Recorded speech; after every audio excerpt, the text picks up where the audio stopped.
Welcome to Divyasri kitchen. మొన్న Tirupati to Arunachalam post చేశాను కదా! చాలా అంటే చాలా బాగా అనిపించింది. అండ్ అరుణాచలంలో దర్శనం కూడా ఎంత బాగా జరిగిందంటే, ఇక్కడ నేను కొన్ని వీడియోస్ చూసి మరీ వెళ్ళాననమాట. లాస్ట్ సారి నేను వెళ్ళినప్పుడు ఓన్లీ స్వామివారిని మాత్రమే దర్శించుకొని వచ్చాను. అండ్ దర్శించుకోవాల్సినవి ఇంకా చాలా ఉన్నాయని తెలిసింది. అండ్ ఇక్కడ ముఖ్యంగా గణపతులని దర్శించుకున్నాను. అండ్ ఈ అష్టగణపతులు ఎక్కడున్నాయి, అందులో ఒక సూక్ష్మ గణపతి ఉంటారనమాట. తనని కనుక్కోవడం, మనము 2 రోజులు అరుణాచలంలో విడిచిపెట్టినా కూడా మనం కనుక్కోలేము.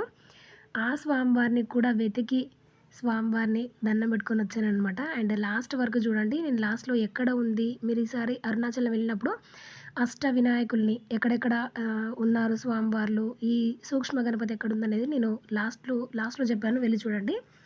అండ్ మేమైతే తిరుపతి నుంచి అరుణాచలం వెళ్ళే బస్ కోసం అయితే బస్ స్టాండ్‌కైతే వెళ్ళామనమాట.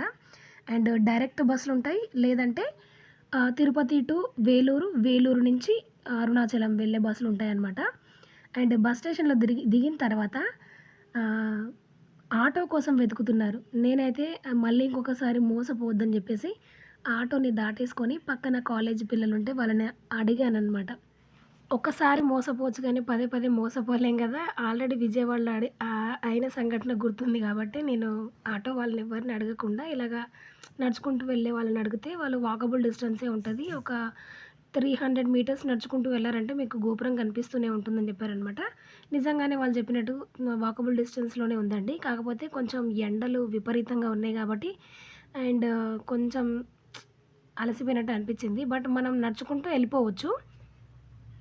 అండ్ మనకి రాజగోపురానికి దగ్గరలోనే మనం ఉండడానికి వసతి సత్రాలు కూడా ఉన్నాయన్నమాట.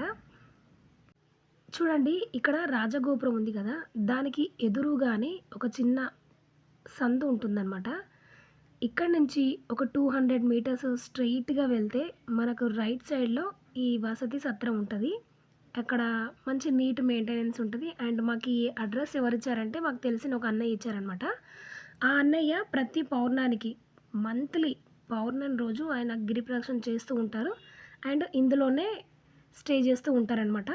మాకు అక్కడికి వెళ్ళినప్పుడు లాస్ట్ పున్నానికి వెళ్ళినప్పుడు మాకు లొకేషన్ షేర్ చేశారనమాట. దాని ద్వారా మేము డైరెక్ట్‌గా వెళ్ళిపోయాము. అండ్ ఎంత నీట్‌గా ఉందంటే చాలా అంటే చాలా నీట్‌గా ఉంది. ఇక్కడ వచ్చేసి ఇద్దరు మనుషులకి రూ. 800 కంబైన్డ్ బాత్రూమ్ అయితే రూ. 500 ఇద్దరు మనుషులకి. మనకి సెపరేట్‌గా రూము, వాష్‌రూము ఉంటే అది 800 ఇద్దరు పర్సన్స్‌కి. పర్సన్స్ యాడ్ అవుతున్న కొద్దీ అమౌంట్ పెరుగుతుంది. అండ్ మనకి కన్వీనియంట్‌గా ఉండే విధంగా రూమ్స్ కూడా ఇస్తూ ఉంటారనమాట. అండ్ రూమ్ అయితే ఒక సింగిల్ రూము అండ్ వాష్‌రూము చూడటానికైతే నీట్‌గానే ఉందండి. ఉండే ఒక రోజుకి పెద్దగా మనకు అన్ని ఫెసిలిటీస్ ఉండాలి అంటే కుదరదు కదా! అట్లయినా కూడా మనం ఉండడానికైతే మంచిగా కన్వీనియంట్‌గా ఉండే విధంగా ఉందనమాట. అండ్ మేమొచ్చేసరికి ఒక 12:30 ఒకటయిందనమాట. ఫాస్ట్‌గా రెడీ అయిపోయామనమాట. చూడండి, ఇక్కడ పక్కన రూమ్స్ కూడా చాలా అంటే చాలా నీట్‌గా ఉండే. అండ్ మేము ఈ ఎండకి గిరి ప్రదక్షిణ చెయ్యాలి అనుకోలేదు. బట్ లోపల మనం చూడాల్సినవి చాలా అంటే చాలా ఉంటాయి. స్వామివారితో పాటు అమ్మవారు, అమ్మవారితో పాటు అష్టగణపతులు, నందీశ్వరులు, ప్రతి ప్లేసు కూడా చాలా అంటే చాలా ఎంతో అదృష్టం చేస్తే తప్ప ప్రతీదీ డీటెయిల్‌గా కనుక్కొని ఆ స్థల పురాణం గురించి గానివ్వండి, అక్కడున్న మహిమ గురించి గానివ్వండి తెలుసుకోవాలి అంటే కొంచెం ఓపికగా ఉండాలి. ఇంకోటి మనకి ఇష్టం ఉండాలి ఫస్ట్, ఓపిక కంటే గూడా. ఇష్టం ఉంటే ఓపిక ఆటోమేటిక్‌గా వచ్చేస్తది గదా! అండ్ అందుకనే ఆ ఎండలో గూడా ఆ 1 గంటకి మేము స్వామివారిని దర్శించుకోవడానికి గుడికెళ్తూ ఉన్నామనమాట. రాజగోపురం కాడ కొంచెం కన్‌స్ట్రక్షన్స్ పనులు జరుగుతున్నాయి కాబట్టి దాని పక్కనే ఇంకో సందుంటుంది. అందులో నుంచి రాజగోపురానికెళ్ళాము. అయితే మాకిక్కడ ఏమైందంటే మేము కరెక్ట్‌గా లంచ్ చేసే టైంకెళ్ళాము. అండ్ మేమున్న ఆహ్, వసతి గృహానికి ఎదురుగా హోటల్ కూడా ఉండే. బట్ ఎందుకులే అన్నట్టుగా తినకుండా వచ్చేసాము. స్వామివారు తిన్నాక ప్రశాంతంగా దర్శనం చేసుకో అన్నట్టుగా అక్కడ ఎప్పుడు ఎవరో ఒకరు అన్నదానం చేస్తూనే ఉంటారనమాట. మేము అసలు గోపురం దరిదాపుల్లో వచ్చేసరికి ఆల్రెడీ ఫస్ట్ లైన్ మాదే అనమాట. ఫస్ట్ పర్సన్ నేనే, సెకండ్ పర్సన్ మా వారే అనమాట. ఇట్లా అన్నదానం చేస్తూ ఉంటే మా చేతిలో ప్లేట్స్ పెట్టేశారనమాట. అన్నదానం జరుగుతుంది తినండి అన్నట్టుగా. సరేలే అని చెప్పేసి స్వామివారు మనకి ప్రసాదాన్ని పెట్టారు. మంచిగా తినేసి సుష్టిగా తినేసి ప్రశాంతంగా స్వామివారి దర్శనం చేసుకుందాం అని చెప్పేసి తినేసి రాజగోపురం గుండా మేము లోపలికెళ్ళిపోయాము. ఎంత బాగా అనిపించిందంటే లాక్‌డౌన్‌లో ఫస్ట్ టైమ్ వచ్చినప్పుడు అసలు, అసలు చెప్పలేనంత సంతోషం అండి. కానీ ఇన్ని మిస్ అయ్యానా నేను చూడకుండా లాస్ట్ సారి అనిపించింది. అండ్ ఇక్కడ మీకు నేను లైన్ వైస్‌గా దారిలో చెప్తూ ఉంటాను చూడండి. వినాయకుల్ని 8 వినాయకుల్ని ఎక్కడెక్కడ ఉన్నారనేది కౌంట్ చేస్తూ చెప్తూ ఉంటాను. అండ్ ఇదొచ్చేసి అయితే మీకు బయట తినకపోయి ఉంటే ఇక్కడ లోపల ప్రతిరోజు అన్నదానం జరుగుతూ ఉంటుందనమాట. ఇది అన్నదాన సత్రము. ఇక్కడ లైన్ చూడండి ఎంత పెద్దగా ఉందో. అండ్ చూపించడం కోసం మాత్రం నేను ఇంతవరకు వచ్చి చూపించి మళ్ళీ బ్యాక్ సైడ్ వచ్చేస్తున్నాననమాట.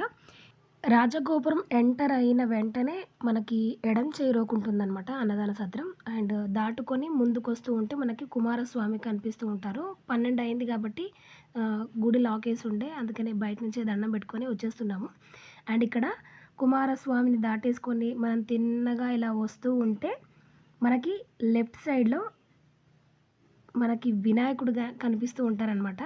స్టార్టింగ్‌లో ఫస్ట్ మీరు రాజగోపురం ఎంటర్ అవ్వగానే ఎడం చేయిరోకు మీకు ఒక వినాయకుడు కనిపిస్తూ ఉంటారు.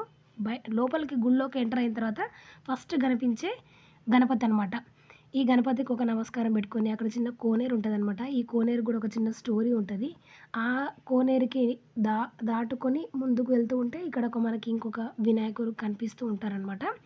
అండ్ వినాయకుడికి దండం పెట్టుకొని ముందుకు వెళ్తూ ఉన్నాననమాట. ఇటు రైట్ సైడ్‌లో మనకి రెండవ పెద్ద నందీశ్వరుడు. ఫస్ట్ పెద్ద నందీశ్వరుడు మనకి రాజగోపురం ఎంటర్ కాకముందుకు అదొక మండపంలో ఉంటారు. దాని తర్వాత వచ్చే సెకండ్ నందీశ్వరుడు అనమాట.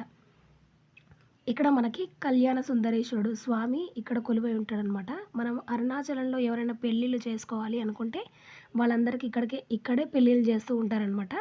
లోపల మనకి స్వామి కళ్యాణ సుందరేశ్వరుడిగా మనకి దర్శనమిస్తూ ఉంటారు. అయితే నేను ఒక వీడియోలో చూసాననమాట. ఈ సర్కిల్స్ గీసింది అందుకే అనమాట. ఒక్కొక్క జంటను అందులో కూర్చోబెట్టి పెళ్ళిళ్ళు చేస్తూ ఉంటారంట. అండ్ మనకి కుమారస్వామి స్టార్టింగ్‌లో ఒకటి క్లోజ్ చేసి ఉండే కదా! ఇంకా కొంచెం లోపలికి వస్తూ ఉంటే ఇంకొక కుమారస్వామి కోవెల ఉంటుందనమాట. ఇక్కడ ఈవిడ లోపల కూర్చొని ఏదో రాస్తూ ఉన్నారు. అయితే ఇది కూడా క్లోజ్ చేసిందని చెప్తే కొంచెం పైకెళ్ళి దండం పెట్టుకొని వద్దామని వెళ్తే ఆవిడ చక్కగా లోపలికెళ్ళండి ఆ పైకెళ్ళి దర్శనం చేసుకొని రండి అంటే ఆ మెట్లెక్కి ఆ పైకెళ్ళి దర్శనం చేసుకొని వచ్చామనమాట. అండ్ ఇక్కడ ఈవిడ స్టోరీ చెప్తూ ఉందనమాట. ఇక్కడ ఈ కనిపించే ఈ గ్రిల్స్ వెనకాల ఉండే ప్లేస్‌కి ఒక అద్భుతమైన చరిత్ర ఉంది. కుమారస్వామికి అరుణగిరినాథన్ అనే ఒక మహాభక్తుడు ఉండేవాడనమాట. ఆయన 12 సంవత్సరాలు ఇదే ప్లేస్‌లో ఉండి స్వామివారిని ధ్యానిస్తూ ఉండేవాడనమాట. ఆ విషయమే చెప్తుందనమాట. 12 సంవత్సరాలు ఇక్కడే ఉండి స్వామివారిని పవిత్రమైన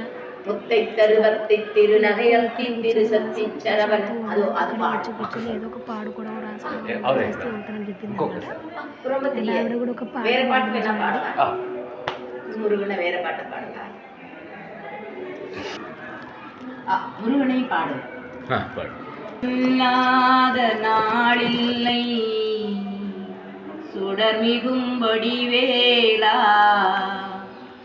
சுவையான அமுதே செந்தமிழாலே உன்னை சொல்லாத நாளில்லை சுடர்மிகும் வடிவேலா சுவையான அமுதே செந்தமிழாலே கல்லாத எளியோரின் உள்ளமும் ஆலயமோ கல்லாத எளியோரின் உள்ளமும் ஆலயமோ கடலாறு படை வீடு நிலையானதோ இன்பமும் துன்பமும் இணைந்த என் வாழ்வில் இணையில்லால் நின் திருப்புகழினை நான் பாட அன்பும் மரநெறியும் அறமும் புறமும் நாட ஹரஹர சிவ சிவமால் மருகா என அனுதினமும் ஒரு தரமாகினும் உன்னை சொல்லாத நாளில்லை சுடமிகும் வடிவேலா சுவையான அமுதே செந்தமிழாலே చాలా బాగా పాడింది కదా! కొన్ని ఆవిడకి భాష తెలుగు రాదు, మాకు తమిళం రాదు. అయినా కూడా మాకు అర్థమయ్యే విధంగా అట్లా యాక్షన్ చేసి చూపిస్తూ చిన్న చిన్న స్టోరీస్ అయితే సుబ్రహ్మణ్య స్వామి గురించి అయితే చెప్పిందనమాట. నాకైతే చాలా బాగా అనిపించింది. సుబ్రహ్మణ్య స్వామి టెంపుల్ నుంచి బయటకొచ్చిన తర్వాత మన రాజగోపురం దాటినాక ఇంకొక గోపురం వస్తుంది కదా! ఆ గోపురం గుండా మనం లోపలికి వెళ్తూ ఉంటాం కదా! అక్కడ ఎడం చేరోకు ఇక్కడ చిన్న శివలింగంలాగా కనిపిస్తూ ఉంటుంది. ఈ శివలింగం ఏంటి అంటే మనకి కళ్యాణ సుందరేశ్వరుడు స్వామి ఇప్పటిదాకా మనం చూసాం కదా! ఆ స్వామిని ఇక్కడి నుంచి దర్శించుకోవచ్చు అనమాట మనం. అక్కడ ఒకవేళ మిస్ అయినా కూడా ఇక్కడి నుంచి వెళ్ళి మనం దర్శించుకొని రావచ్చనమాట. చక్కగా స్వామిని ఇక్కడ దర్శించేసుకొని మేము ముందుకు వెళ్తూ ఉన్నామన్నమాట. ఇంకా ఈ గోపురం దాటుకొని వెళ్ళిన తర్వాత మనకి ఎడం చేరోకు మనకి కాలభైరవుడు ఉంటారనమాట. స్వామి చూడ్డానికి ఎట్లుంటారంటే అసలు 8 భుజాలతోటి స్వామి ముఖము వెలిగిపోతూ అసలు స్వామి రూపం అయితే చాలా గంభీరంగా ఉంటుంది. ముఖం మాత్రం ప్రసన్నంగా ఉంటుంది. 8 భుజాలతోటి అసలు చూస్తేనే ఒకానొక టైంలో కొంచెం భయం వేసేంత లాగా స్వామి కనిపిస్తూ ఉంటారనమాట. కానీ నేనైతే ఇక్కడ వీడియో తీయాలి అనుకోలేదు. ఇక్కడ కనిపించేది మాత్రం మనకి కాలభైరవుడు అనమాట. ఆ కాలభైరవుడిని ఆనుకొని ఒక చిన్న కోనేరు కూడా ఉంటుంది ఇక్కడ. మనకి 1, 2, 3 కోనేరులు అయితే అరుణాచలంలో ఉంటాయి. ఇక్కడ ఒక కోనేరు ఉంది కదా! ఈ కోనేరుకి అటువైపు మనకి కిలి గోపురం ఉంటుందన్నమాట. ఈ కిలి గోపురం పైన ఒక చిన్న చిలుక ఉంటుంది కదా! తమిళంలో కిలి అంటే చిలుకంట. దీనికి స్టోరీ ఏంటి అంటే ఇంతకుముందుకు సుబ్రహ్మణ్య స్వామి ఆలయంలో మనకి అరుణగిరినాథుడిని తపస్సు చేశాడని చెప్పింది కదా! ఆయన పరకాయ ప్రవేశం చేసి ఒక చిలుకలో తన ఆత్మను ప్రవేశింపజేసి దూరాల ఉన్న పారిజాత పూలను తీసుకొచ్చి సుబ్రహ్మణ్యుడిని ఆరాధిస్తూ ఉండేవాడనమాట. ఈ విషయం తెలుసుకున్న సంబందర్ అంటే ఈయన నచ్చని వ్యక్తి అనమాట ఆయన ఏం చేశారంటే చిలుకలు ప్రవేశించిన వెంటనే ఆ దేహాన్ని తగలబెట్టేస్తే ఆయన ఇప్పటికీ చిలుక రూపంలో ఆ గోపురం పైన ఉంటూ కనిపించకుండా స్వామివారిని ఆరాధిస్తూ పూలను తీసుకొస్తూ స్వామివారి పైన పాటలు పాడుతూ ఇప్పటికీ ఉంటూ ఉంటారని పెద్దలు చెప్తూ ఉంటే విన్నానమాట. చాగంటిగా చెప్తూ ఉంటే చాలా ప్రవచనాల్లో విన్నాను. అండ్ ఇక్కడ నుంచి దాటుకొని ఎడం చేరుకి ఇంకొక గోపురం ఉంటుంది. ఇక్కడ ఈ గోపురాన్ని కట్టించింది అమ్మన్. ఈవిడ మహిమాన్వితురాలు అని చెప్పడంలో తప్పేం లేదు. ఎందుకంటే ఈ గోపురాన్ని కట్టించడానికి అందరి ఇంటికి వెళ్ళి ధనాన్ని సేకరించేవాళ్ళనమాట. ఎవరైనా లేదు అని అన్నారంటే ఎక్కువ శాతం అయితే ఆమె మొహాన్ని చూస్తే మాత్రం ఎవరికైనా లేదు అని చెప్పేవాళ్ళు కాదనమాట. ఎవరైనా లేదు అని చెప్తే మాత్రం వాళ్ళ ఇంటి ముందే నించొని కళ్ళు మూసుకొని వాళ్ళు ఎక్కడ ఎంత ధనాన్ని దాచారో చెప్పేదనమాట. అంత మహిమ గలదనమాట. అట్లా సేకరించిన ధనంతో ఈ గోపురాన్ని అయితే కట్టించారు అమ్మన్ గారు. అండ్ ఆ గోపురాన్ని దాటేసుకొని వస్తూ ఉంటే మనకి ఎడం చేరోకే ఇక్కడ మనకి గోశాల ఉంటుంది. గోశాలలో స్టార్టింగ్ ఇక్కడ మనకి రేణుక ఎల్లమ్మ తల్లి కూడా కనిపిస్తూ ఉంటుందన్నమాట. మనకి పర్టికులర్గా రేణుక ఎల్లమ్మ తల్లి అరుణాచలంలో 2 ప్లేస్లో కనిపిస్తూ ఉంటుంది. ఒకటేమో అష్టసిద్ధులు కొలువై ఉన్న మర్రి చెట్టు మారేడు చెట్టు కాడ అండ్ ఇంకొకటి ఇక్కడ అనమాట. అండ్ అందులోకించి బయటకు వచ్చిన తర్వాత మనకి ఇక్కడ చతుర్ముఖ శివయ్య అయితే దర్శనమిస్తూ ఉంటారనమాట. ఇక్కడ శివయ్యని 4 ముఖాలు చూడటానికి 4 దిక్కుల్లో కూడా చిన్న చిన్న కన్నాలు లాంటివి ఇచ్చారనమాట. అందులో నుంచి స్వామివారి 4 ముఖాలని దర్శించుకోవచ్చు. యాక్చువల్గా స్వామివారికి 5 ముఖాలు కదా. ఈశాన తత్పురుష వామదేవ సద్యోజాత అఘోర ముఖాలతోటి స్వామివారు మనకు దర్శనం ఇస్తూ ఉంటారు. కానీ ఇక్కడ మనకి 4 ముఖాలే దర్శనం కనిపిస్తూ ఉంటాయన్నమాట. అంటే పైనుంచి మనం చూడలే కదా స్వామివారి ముఖాన్ని. ఇట్లాగా 4 దిక్కుల నుంచి స్వామివారి 4 ముఖాలని దర్శించుకోవచ్చు. అండ్ చాలా అంటే చాలా ప్రశాంతంగా ఉంటుంది నాకు అరుణాచలంలో. ఇది అయిపోయిన తర్వాత స్వామివారిని దర్శించుకున్నాం అనమాట. దర్శించుకున్న తర్వాత బయటికి వచ్చిన వెంటనే మళ్ళీ దక్షిణామూర్తి స్వామివారిని దర్శించుకుందామని వెళ్ళాం అనమాట. అయితే మనం గుళ్ళోకి ఎట్లా వెళ్తామంటే కుడి చేతి మీదుగా స్వామివారు ఉంటారు. మనం చుట్టూ వెళ్ళి దర్శనం చేసుకొని రావాలి. అయితే ఎడం చేరోకు మనకి దక్షిణామూర్తి స్వామివారు ఉంటారు. కానీ అక్కడికి వెళ్ళనివ్వకుండా మధ్యలో నుంచే బయటకు పంపించేస్తున్నారు అనమాట. అయితే స్వామివారిని మళ్ళీ దర్శించుకుందాం అని చెప్పేసి మళ్ళీ మెయిన్ ఆలయంలోకి వెళ్ళామన్నమాట. అక్కడ వెళ్తే అక్కడి నుంచి కాదు ఇక్కడి నుంచి వెళ్ళాలి దర్శనం చేసుకోవాలంటే అని చెప్పి మాకు వేరే రూట్ చూపించారు. అందులోకి వెళ్తే డైరెక్ట్గా స్వామివారి దగ్గరికి వెళ్ళి దర్శించుకునే విధంగా ఒక చిన్న లాక్ ఓపెన్ చేసి ఒక ఇద్దరు పర్సన్ని వైఫ్ అండ్ హస్బెండ్స్ని పంపిస్తూ ఉన్నారనమాట. చూద్దాం ఒకవేళ అవకాశం వస్తే మళ్ళీ దర్శనం చేసుకొని రావచ్చు అని చెప్పేసి వాళ్ళ వెనక నిలబడ్డాం అనమాట. ఓన్లీ ఇద్దరు పర్సన్సే ఉన్నారు అండ్ అందరు దర్శించుకునే లైన్ మాత్రం చాలా పెద్దగా ఉంది. ఛాన్స్ ఇస్తే చేసుకోవచ్చు లేదంటే వెనక్కి మళ్ళీ వెళ్ళొచ్చు అని చెప్పేసి నిలబడ్డాము. వాళ్ళని లోన్లీకి పంపించిన తర్వాత గేట్ వేసేసి మీకు దర్శనం లేదు వెళ్ళిపోండి అన్నట్టుగా సైన్ చేసిండు అనమాట. సర్లే పోనీలు అని వెనక వెళ్తుంటే ఏమనుకున్నాడేమో పాపం రండి దర్శనం చేసుకుందాం రండి అని మళ్ళీ లాక్ ఓపెన్ చేస్తే వెళ్ళామన్నమాట.